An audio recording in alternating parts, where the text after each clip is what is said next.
ప్రమాదాలకు కారణమైన యాజమాన్యాలను కఠినంగా శిక్షించాలి. పరిశ్రమల్లోనే కార్మిక చట్టాలను అమలు చేయాలి. పరిశ్రమలలో కార్మిక చట్టాలను అమలు వర్ధిల్లాలి. కార్మికుల ఐక్యత. జిందాబాద్ సిఐటియు. జిందాబాద్ సిఐటియు. నా పేరు జి అప్పలరాజు, సిఐటియు జిల్లా కార్యదర్శి. ఈరోజు నిన్న జరిగినటువంటి సంఘటన SEZలో ఉన్నటువంటి ఫార్మాసిటీలో మొత్తం గత 3-4 సంవత్సరాలు బట్టి కార్మికులు మరి యాజమాన్యం యొక్క నిర్లక్ష్యం వల్ల కార్మికులందరూ కూడా ఈరోజు చనిపోవడం అనేది జరుగుతుంది. వాస్తవంగా యాజమాన్యాలు ఫ్యాక్టరీ ఆఫ్ ఇన్స్పెక్టర్లు కానీ అక్కడ రానికుండా అక్కడ ఉన్నటువంటి భద్రత ఏదైతే పరిశ్రమలకు ఉండవలసిన భద్రత ఏది అమలు చేయకుండా చాలా నిర్లక్ష్యంగా వ్యవహరిస్తున్నటువంటి యాజమాన్యాలపై ఇప్పుడు కూడా ఈ రాష్ట్ర ప్రభుత్వం ఎటువంటి చర్యలు తీసుకోలేదు. నిన్న కనీసం 17 మంది చనిపోయినటువంటి వాళ్ళ కుటుంబాల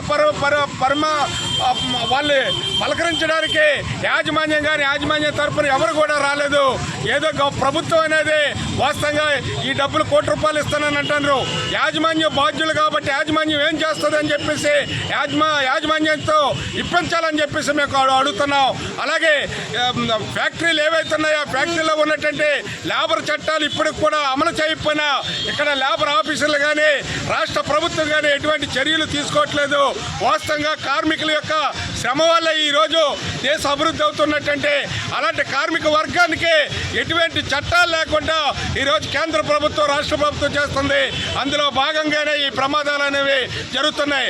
నిన్న జరిగినటువంటి సంఘటనకి యాజమాన్యాలు ఏదో ప్రభుత్వం ₹1 కోటి ఇవ్వడం కాదు, వాళ్ళ కుటుంబాలకి గవర్నమెంట్ ప్రభుత్వ ఉద్యోగులుగా ఇంటికోటి ఇవ్వాలని, అలాగే ఎవరైతే ఇప్పటికే సీరియస్గా ఉన్నటువంటి వాళ్ళకి వెంటనే తక్షణమే మరి నష్టపరిహారం ఇవ్వాలని, అలాగే యాజమాన్యం ఆ ఫ్యాక్టరీ యజమాని ఎవరైతే ఉన్నాడో SEZలో ఉన్నటువంటి ఇప్పుడు చనిపోయినటువంటి కార్మికులకు ప్రమాద కారణమైనటువంటి యాజమాన్యాన్ని వెంటనే అరెస్ట్ చేయాలని చెప్పేసి CITగా మేము డిమాండ్ చేస్తున్నాం.